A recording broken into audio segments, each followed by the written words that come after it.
Welcome, everyone, to another episode of the HR and Payroll 2.0 podcast. I'm Pete Tiliakis, and as always, I'm joined by the legendary Julie Fernandez. Welcome, Julie. Thanks, Pete. And I am super excited to present to you somebody that I've worked with for a very long time, and I is highly respected by me as an amazing practitioner in the field, Maureen Shea. Maureen, welcome. Hey, Julie and Pete. Great to see you. Yeah, welcome.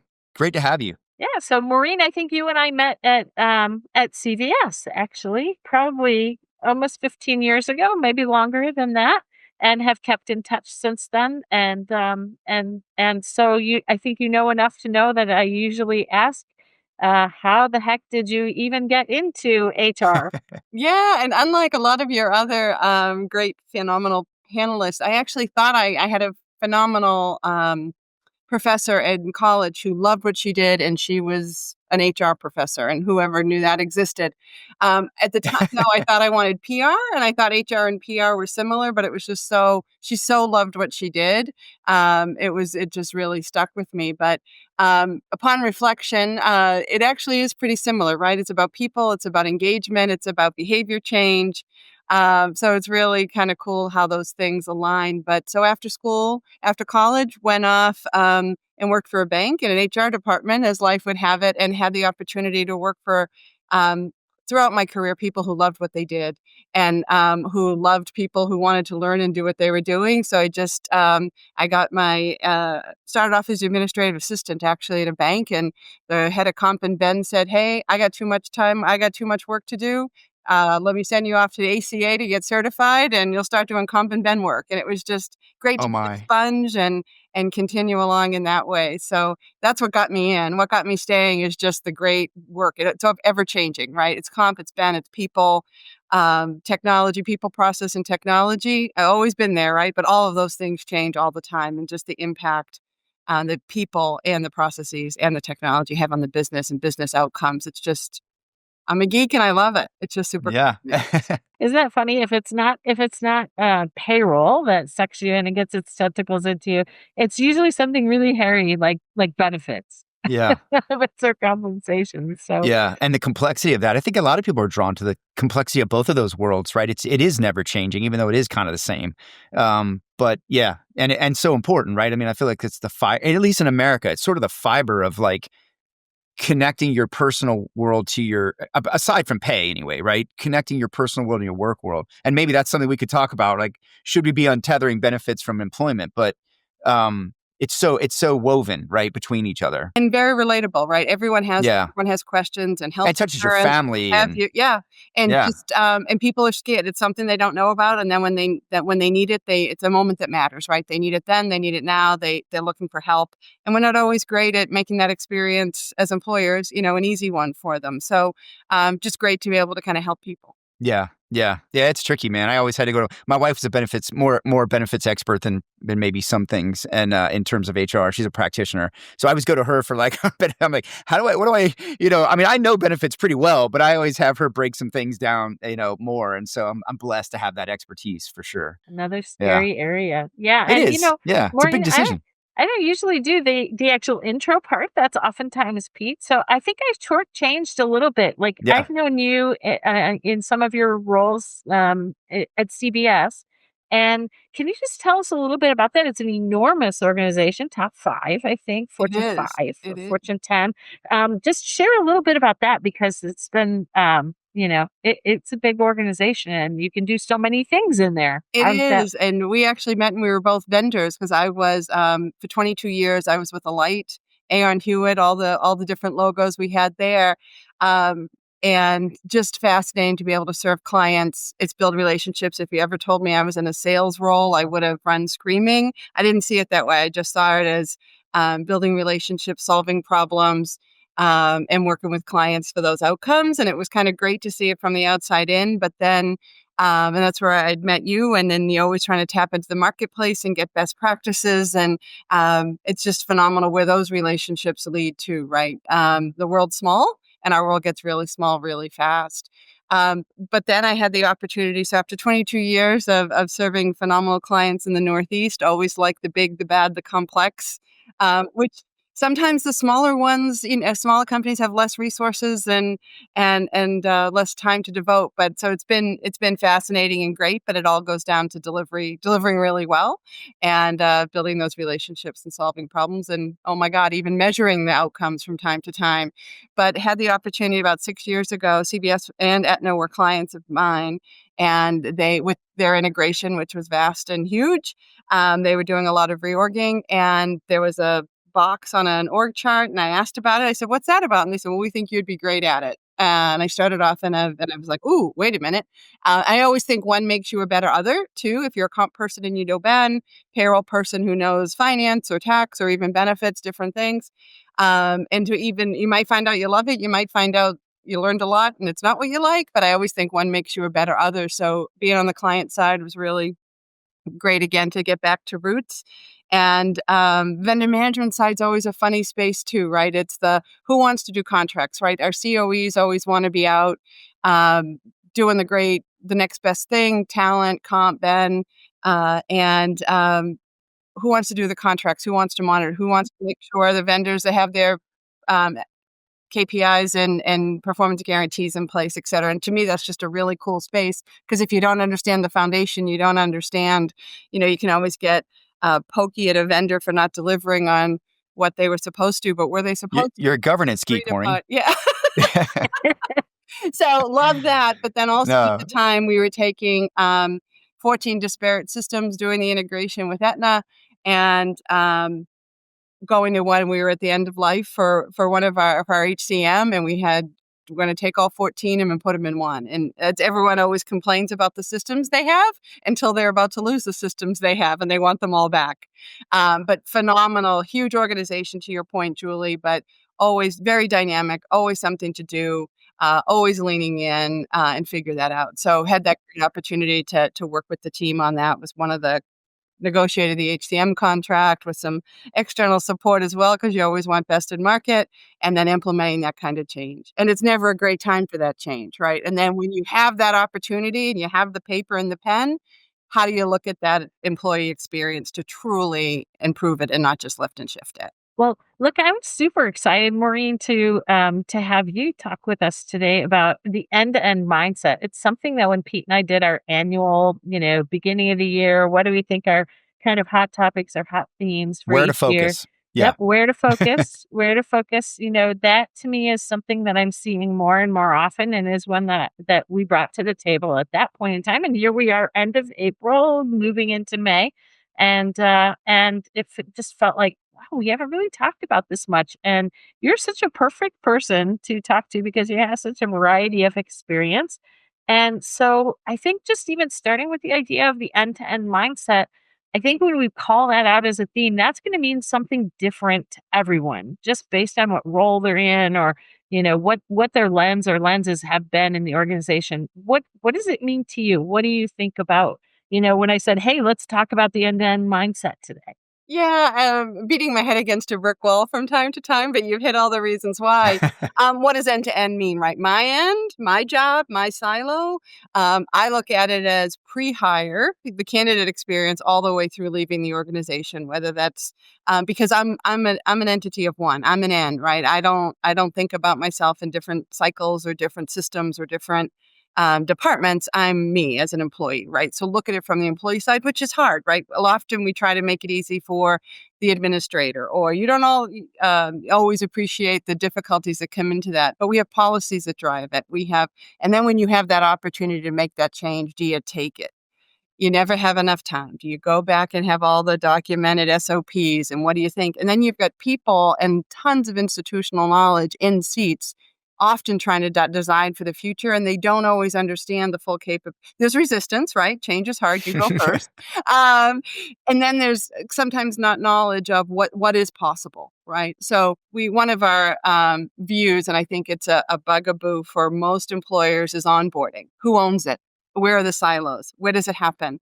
It's me, right? Or we get into working with our TA partners where it's the candidate's experience is different than the employee experience. Wait a minute, I've had to input my data 4 different times. and I don't have Yeah. the job yet, right? Or so to me, end to end is truly candidate through retirement and alumni, and maybe dot Yeah. dot dot. This is a great timing for that sort of this conversation too, because like right now you're talking about like, rethinking and reinventing, right? Like now more than ever, AI, this is the chance to just wipe the slate clean and say, what do we want this to be? I think it's HR's big reset button, right? And the chance to have the moment to stop saying, well, this is the way we've always done it, so we have to, cram it into this box. Whereas now with AI, it's like paint the picture you want, right? Like it's endless. There's endless opportunities here. And not everyone should have a paintbrush. We should. Yeah, that's the next level. But it is Yeah, fascinating, and sometimes, people get overwhelmed with yeah, the, "Ooh, what's the end-to-end mindset?" And it can start in little ways. Why do we yeah, do this? Do we need to do this? One of the guys I worked with always called himself the "why not" guy, which would annoy a lot of people, but you almost that five-year-old saying, "Well, why do we do it this way? Do we need to? Do we need to change the underlying policy? Where are the yeah, slowdowns? What can we automate?" It's almost like your own performance review, right? What am I doing well?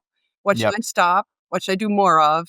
And then maybe you add the piece of what do you automate? What do you get rid of? What do you cease, right? One of the things I notice is there's a lot of doing, but there's not sometimes a lot of vision. And I think if you don't have vision and you don't have the end game sort of laid out a little bit, or at least materialized in some way, it's going to be hard to reach that target. If you can't see it, you can't achieve it, right? Like so. I think AI is another good example of that. People kind of running off. Oh, we're going to do AI. Well, maybe, maybe you should tackle, these things, use case by use case, find the real ROI on those, and then start to figure out and grow, right? Crawl, walk, run. But yeah, I think there's a lot of folks that are just doing and solving, but not necessarily visioning yet, and getting that in state prepared to be able to go off and chase it. And it's a little bit of that chasing the next shiny thing. There's always going to be one, Yeah, right? But you kind of have yeah, to have your basics and your good, solid foundation done. And it doesn't have to be sexy. It can be the little things that you just think. And then I think people often get lost where they're like, well, this is how we do it. And you're like, yeah, but wouldn't it be cool if you automated it or improved it? yeah, And then you can watch the tickets decrease, like have that measurement. You might not even know where your measurement starts, but how do you know you're improving? Because you're going to set that baseline and move it forward. And then you get voice of yeah, the customer and what have you as well. But it can be baby steps for sure that can have huge yeah, impact. I love that when you started talking about this, Maureen, you actually opened with probably one of the poster children for end-to-end mindset, which is onboarding, because there's such a tendency for folks to think if I'm the payroll, practitioner, then I'm thinking end-to-end payroll, right? I'm not thinking, the employee end-to-end across payroll time and other things. And in onboarding, it's just quintessentially so many different stakeholders, oftentimes different systems in play. And there are a few suspect functional areas in HR that are like that. And so until you start thinking through the experience lens or through the end to end lens, you never get to those things. You're just tweaking. Well, yeah, and it gets to root cause again, right? When we had disparate systems, everyone had their separate spreadsheet that could jimmy the system if they needed it to do. But once you realize the root cause of this downstream issue in payroll was because the rec was set up incorrectly or inconsistently with the output they wanted, and people are using new tools they don't know. So no finger pointing. No, it's an hour outcome view. And then the lights come on. Now that's heavy and it's a lot. And do I have to know everything? But if you know that it started wrong, you know it's never going to flow through right. Yeah. And in that space as well, we also end up talking, if you're really talking end to end in an onboarding conversation, you're talking beyond the confines of HR as well. You're talking about the provisioning of credentials or equipment or yeah, keys, to the building. And so, where or how you change the aperture on your lens for an end-to-end mindset conversation, I think uncomfortably takes people beyond their own span of control or their own span of influence in an organization, right? yeah. I'm hoping that's where agents can bring all that together, right, and go and run those handoffs down. To perfection, right? Without having to be like, oh, this is my job, Well, and the then it's handoffs break. also the little bit of the, easier to point the finger at our friends in finance or IT. Yeah. And our house isn't No. necessarily stellar either, but that's where people experience it. I don't have my laptop on day one. I Yeah. don't have the right access to systems. We can figure that out. It takes some work, and it's not what it used to be, but you got to Yeah. figure that stuff out. Yeah. Well, you Yeah. might learn something. Yeah. And I know, Maureen, you're, a big theme that I've heard you talk about in this whole space is just the idea of flipping the lens and looking at it as an employee would, right? I mean, that's kind of what HR has been attempting to do now since engagement was the buzzword and a bunch of other things were the buzzword, right? Experience and engagement. But how do you see people creating that muscle or that as a go-to? Much like any sport, I guess, some people are natural athletes, and I think they start with the muscle. But then I think also making that change when you change all those underlying systems, you too are an employee. And all the stuff you used to do and know where to go and the funny button that didn't make sense, you don't know where it is anymore. So what we saw was lights coming on, whether it's manager self-service, employee self-service, or I'm going to go, open a rec one time a year. How am I going to know that? And it's making those Yeah. tools super easy and accessible. So I don't come into the workout like ready to fail. Right. I think Yeah. when you bring that versus if you're like, I can figure this out, they've made it easy for me. I don't think Yeah. anyone comes to work and says, let me design a disjointed process that will frustrate people. Hopefully. Amen to Yeah, that. yeah. It's controls and compliance and human overthinking that bogs it down, or maybe some past practice. I think even trying to do that though pushes people out of their comfort zone, right? And starts to break some functional silos and I know I know you probably have some thoughts about what bigger questions do you end up asking yourself or asking others when you start to really try to apply and mindset.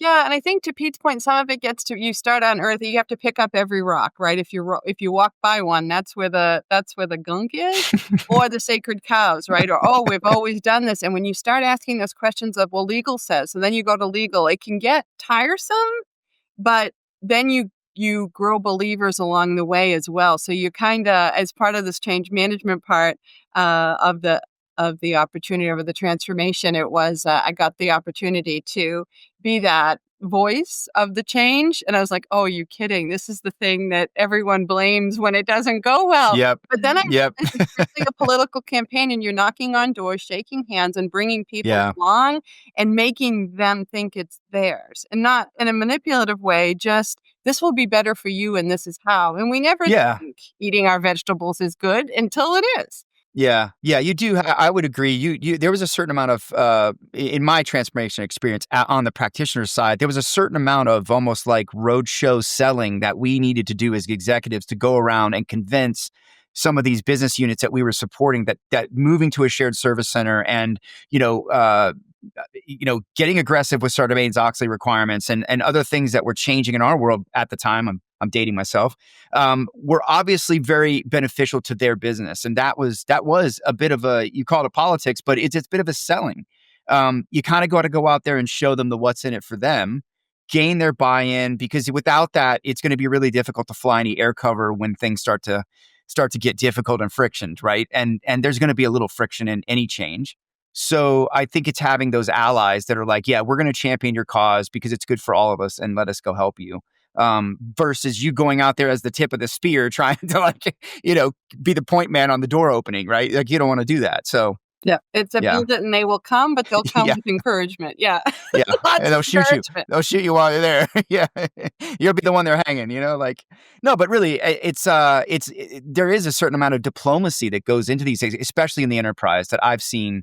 That I think I was privy to see very young, and I appreciated it. Right, politicking, if you will. Yeah, and it was great to have the support of the leadership team. You need it. Yeah, They it's a saw lot easier. the risk of not. And then you through these through any of those kind of changes, whether the big transformational one of systems or changing processes, people have trust in what's been working unless there's been a problem, right? Then everyone has a burning platform for change. But for that continuous improvement efficiency, you got to have believers in the system that do. And I just those cross-functional non-accountable, not responsible, but believers that you create and Yeah. advocates, they're lasting forever, right? Yeah, and I'll say this too, and I'd love your opinion. Like, it can't stop there, right? Like, it's not a one-time thing, and then, oh, okay, well, now we're done, and we never talk again. Like, you got to come right back with KPIs that start showing what we're doing and what we all agreed to. Because I think, and that was one thing I think was beneficial for our world, is that we gained a lot of credibility in those first 100 days, where we were able to come back with some metrics and start showing what we were putting together. And then it was like a totally different attitude towards us, even more so. Like, okay, how do we do more of this? Yeah, and you need them. Was the Facts and attitude. data set you free, right? The anecdotal thing, the headline, the bad thing that happened that everyone heard about, was it one person or 100? It's still that one Right. person, still take it, but how do you correct? So facts and data set you free for sure. And then where I thought you were going to is after you get out of hypercare, Yeah. after you get out of the change, then it's the what's next. And sometimes Yeah. your warriors get burned out and you need to rotate them to something else, but not lose that advocacy and support. But it's always something. There's always another rock to pick up. Oh, there's a relationship management element. Like you said, governance, right? It becomes a governance part that you have to relationship manage and keep the lines of communication open and make sure everybody's happy with what what we're still doing, right? Yeah, and listen, I think people underestimate this, but in order to make some of those big T transformations happen, leaders have to burn a lot of political capital. And so I can't tell you how many times, first of all, there are folks that love being in the throes of it and they love the chaos. And when it gets stable, they're like, okay, on to the next chaos bundle, right? But then there are places where legitimately you move mountains to make a big T transformation and you burn political capital and the organization hits a place where it's better to put a fresh face in for the organization, not because don't have a very effective leader, but because a face change is needed to take it to that next level, right? Yeah. Have you Yeah. seen that, Maureen? Yeah, and it's interesting, not all, particularly where some of these journeys can be long, 18 months, 20, like the team changes, the voices change, the face change naturally, and how do you bring those people along so that they know the whys, the whats, and wherefores, and where we're going? And then you're right, sometimes the person needs to step back and change, do something totally different, come back again. And sometimes it's, to your point, it can be a job well done, but then a what's next. And for those of us who are a little bit of junkies who like to kind of fill that gray space and always break a couple things to fix them real quick, there's always that opportunity, right? But it can't then become Julie's project or Pete's project. That's because then it's like, oh, here comes Pete again. But to your point on the allyship, Pete, when your friends in finance need a something, they then know who to go to, right? I mean, whether that's vendor and client, it's a small world and we need each other. So let's figure out where those linkages are when you need to make that call. And I think these kind of opportunities do that. Well, I love the conversation about aligning people, which has to happen not only at the top, right, and whoever's breaking the eggs and trying to make the omelets, but also the roles that are changing because it's going to be a brave new world at the end. The other thing that I think would be interesting conversation is sometimes we have to align our policies as well when we think about end-to-end mindset. So you're trying to make things better and look through a different lens, and you run just head smack into policies, or it can be union regulations, right? Like things that are really hard to change. You can't change those overnight. What have you found there, Maureen, just in that space? Yeah, and it's fascinating, and a lot of the policies in HR are HR policies that we are the sentinel for the business, et cetera, and risk mitigation. But what I learned a lot, because if you keep asking why or tell me more, you learn a lot more.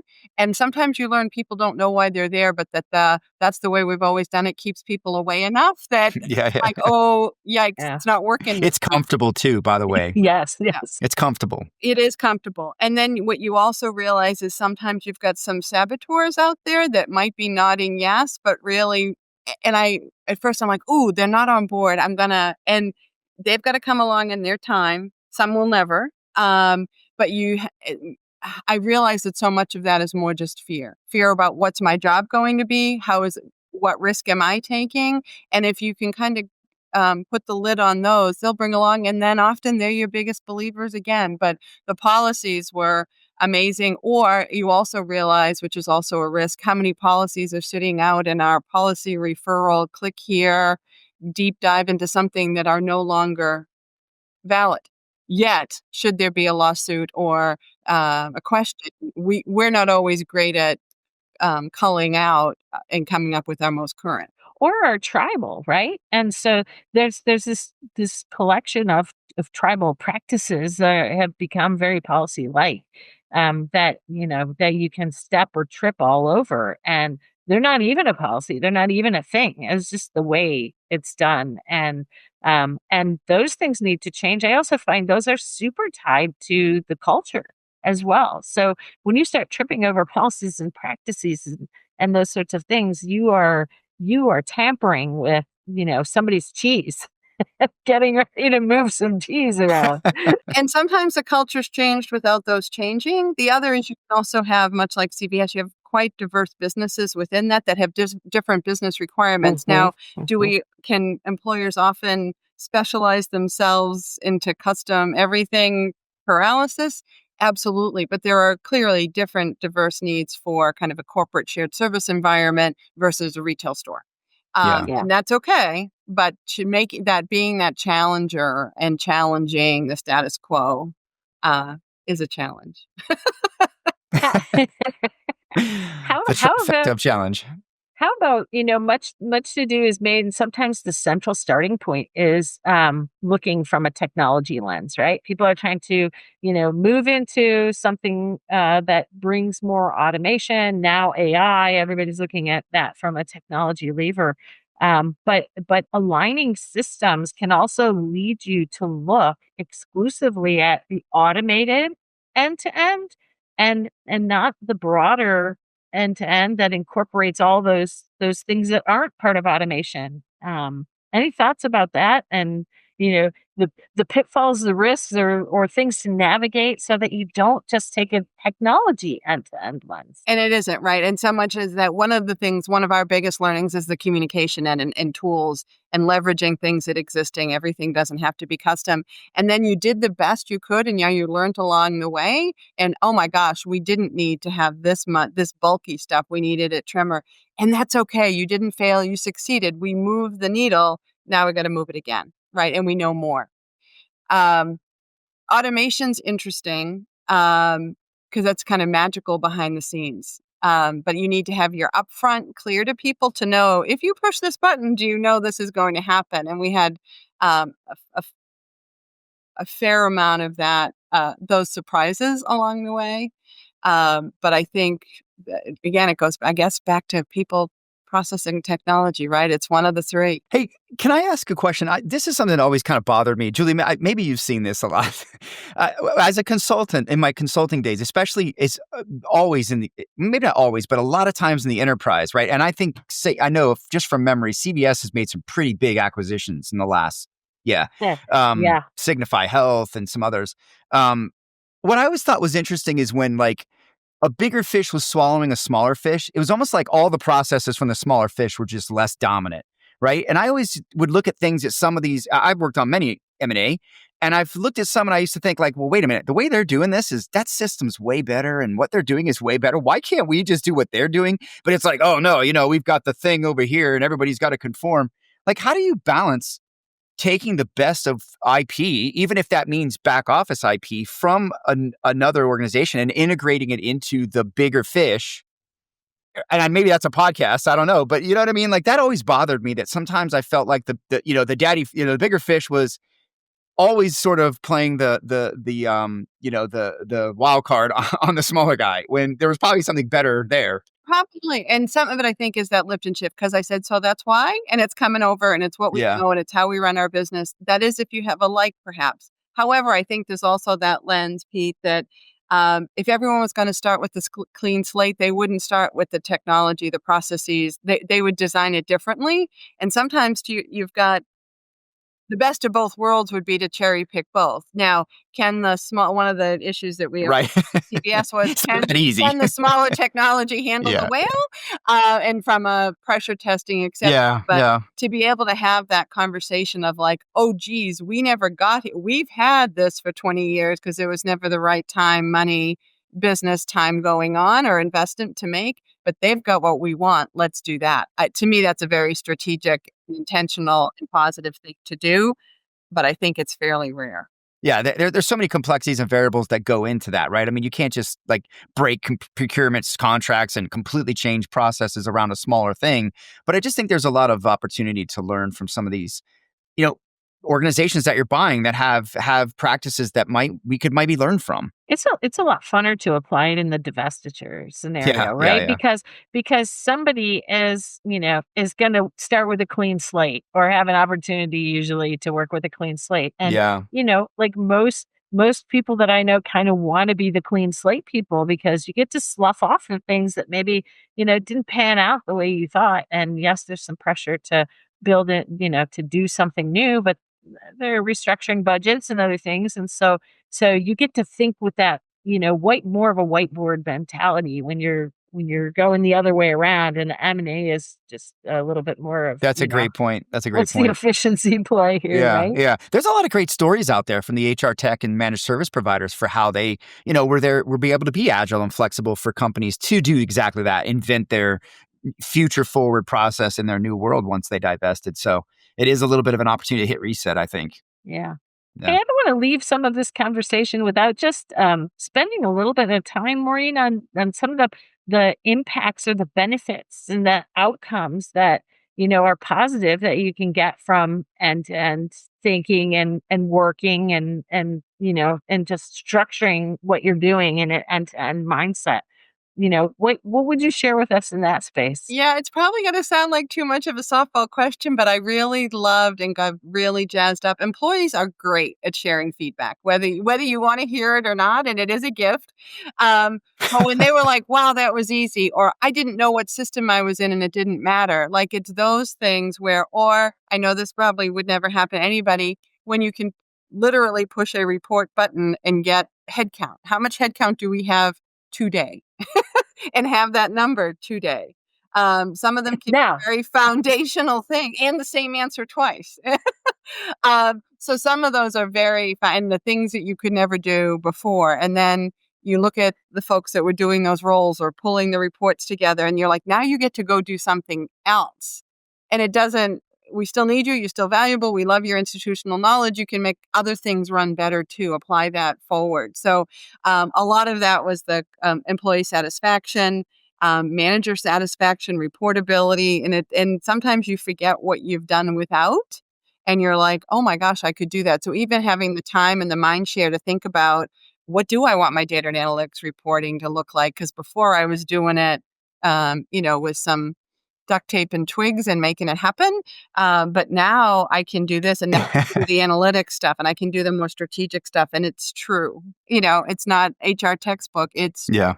isn't it the flip side of the fear, right? When folks are going into these big transformation bits, there's a lot of trepidation about what happens to me. Is my job gone? And then it's so fun to hear you say, as a key outcome on the flip side is, wow, like that I'm satisfied, like getting satisfaction. I'm not doing stupid stuff, right? Hopefully, I'm and I doing always wanted something to fix different, this, which and may now I become can. stupid in Yeah, the next challenge itself. yeah. But Yeah, I was just thinking, I know this is kind of off subject a little bit, but kind of on subject. We were just talking about like employee feedback, and in the spirit of all the great feedback tools we have out there, right? All the employee engagement, listening, pulses, all that. What if we actually had like a Yelp, right? Where they had to publicly put like finances ratings, like, they're cranky and slow over in finance and HR, you know what I mean? Like if we had Yelp reviews where people could, like in the organization, could publicly see how you how you perform towards the other, as a customer, to the other departments. I think it would be very interesting. A lot of shaming, you know what I mean? you know what else? I'm Yeah. gonna get a big "I told you so" too from my colleague Dave Yeah. Polishek, because you started that whole comment, Maureen, with the voice of the customer, right? Like what people are sharing about Yeah. what is broken or what doesn't work is the most interesting and valuable information you could possibly hear along the journey. And yet, I'm telling you, when I scope, dozens and dozens of projects to help assess and figure out transformation moving forward every year. and the voice of the customer bit, which takes it's a skill, and it takes getting out there and being willing to open up and hear that feedback, is one of the first things that gets cut. We love to hear our accolades, and I'm one of the crazy people that like to hear the negatives. I just was on a different project at a different employer, and I said people had the verbatims and they had them on the PowerPoint slide, and I said, well, what were the negative ones? And they're like, oh, I didn't read those. I'm like, therein lies the magic. Like, that's where where your next opportunity is, and where do you focus next, or what have you. But when the person's like, oh, I didn't want to look at the negatives, I'm like, those are your gems, right? The user has the answer, right? And I think companies need to do more work with triangulating or collating their employee experience data with their customer experience data, because obviously we know one drives the other. And I think there are opportunities to learn from both of those. And you're right, the negative is where you're going to learn. It's not in the positive, hey, everything's great. It's when the plane's crashing that you're gonna find out whether your systems work. Yeah, and we so often think, you reminded me of, we want a consumer-esque experience in HR. Yeah. And when you are a consumer retailer and a lot of your things are automated and easy, people say, well, if we can do this for our customers, why can't we do this for ourselves? And what a great way to hold that mirror up and hold you true to your values, mission, expectations of your customer. Yeah. The employees have the answer, too, to why the customers are happy or not. It's fantastic. They can even shed light on that as well. Yeah, for sure. I think we shouldn't really expect to be insulated from that, right? I mean, it's a little bit of a defensive posture to say, I want to highlight, there's a shared services leader I've met under the planet that doesn't want to tell me how great their shared services is and how it's so much better than somebody else could do shared services, right? It's just a part we of shared service so hard. we do so damn hard. Yeah. And so yes, they're doing great things and they should be very proud of that. But when you stake your identity on that and assume that you have to do it in order to persevere and to justify your existence better than X could do it, that does leave you a little bit exposed to not hearing all of these things that could, go wrong, whether it's fragmented systems and data or, misaligned metrics. And I mean, like, these are realities. It takes years to flush these things out. There's always opportunity there. It's that question of, like, what does winning look like? Yeah. Yeah. What does winning mean, really? You're spot on. And even if you have the metrics and you do our favorite red, yellow, green, because that solves everything too. And people are like, yeah, all the numbers are green, but it doesn't feel green. Okay, then we need to elevate. Yeah. I see green but feel red. Yeah. Then you get into shades of Grello. Yeah. And isn't this what we've been talking about every time we talk about elevating HR or elevating payroll, right? The whole idea is you do something and then you put some metrics or get some visibility into the impact at, how you're doing. And then you find a way to bring that forward in a context that's valuable to the broader organization. And that's really what we've been talking about. Building your own table and finding a seat at the table is, this thing that's just in our DNA. We're doing it all the time. We just don't necessarily look at it that way, right? Yeah. I feel like in a way, I'm starting to think maybe it's less about getting a seat, making a table or finding a table or whatever, and more about just shaping a POV that then will get you invited to whatever the table is, whatever, however you define that, right? I mean, I think a lot of practitioners, especially in payroll, just lack a point of view and a vision and an end state where they're just doing. Back to what I was saying earlier, there's just a lot of doing, which is very noble, but it's not going to transform you. And I think that's maybe shaping that POV, point of view, a perspective, an opinion based on data, and match that with a vision, and then watch maybe a roadmap and a budget will come with that, right? Or you get invited to the party, right? You get invited to the party. Yeah, the last acquisition or the last divestiture, not a point. Absent a point of view, you're kind of absent value in that, having a voice, right? And I think if you've got that point of view that's supported by data, you're going to have a much different experience. And you're just not handed the now go implement what we just messed up. Yeah. So maybe building your end-to-end mindset experience is your ticket to being the party girl or the party guy in all the fun, exciting HR transformation circles. No, and sometimes I'll say, why am I... Careful what you wish for. Yeah, I'm sitting in a meeting and I'm like, no, why am I here? And they're like, because you just bring the... Yeah. I'm like, okay, But Pete, to your point, Yeah. yes, own them. You can contribute to them without owning. Well, even the ones you're kind of drafted into or voluntold to be a part of, I mean, you could still make a, Yeah.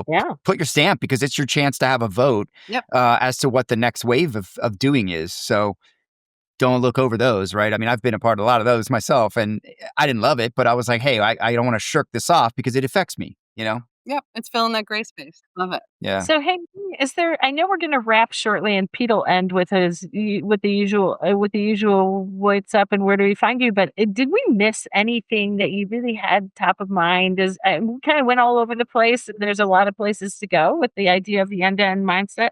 Is there anything that that we didn't ask you that we should have asked you that you really wanted, that you wanted to make sure that we talked about? Yeah, and I think the onboarding, I appreciate the question. I think the onboarding is just the fantastic anchor for all of it, but it's not just that, right? It's talent, it's recruit. You can size it up, size it down, but just size it. It's really fun. Don't be afraid. Don't run with scissors either, but be thoughtful, and you'd be amazed at the impact you can have of just having that not only end to end, but employee or the user end, and not the administrator's end. It's a lens flip, but it's really pretty cool and impactful. Agreed. I love it. This is good stuff. I think we could make this much longer episode. I got a few more questions actually, but Maureen, how do we get in touch with you? Like, where can folks find you? And we'll share those links for you. Yeah, LinkedIn's the best way. Happy to connect with people in that way and be inspired by others for sure. Likewise. Excellent. Well, we appreciate you coming on. Same. And Julie, anything else? No, I don't No? think so. I'm always excited to spend time chatting with Maureen. We had a chance recently in March to spend some time together, and I know we'll get many more chances over the years. I would just encourage folks to know she's an amazing resource. Has gone through a lot of different trials and tribulations and in end-to-end journeys and in HR. So thank you, Maureen, for spending time with us. Yeah, thanks for sharing, Maureen. These are great conversations. I think there needs to be a lot of this right now as people are trying to digest all that's going on, all the change, the opportunity with AI. I mean, there's just so much. I think a lot of it is sitting down and just thinking through it with your peers, and kind of applying it to the moment, right? And saying, how do we make it work for us? So I love it. Well, thank you so much, Maureen. And we'd love to have you back anytime. And obviously, we'll see everyone very, very soon.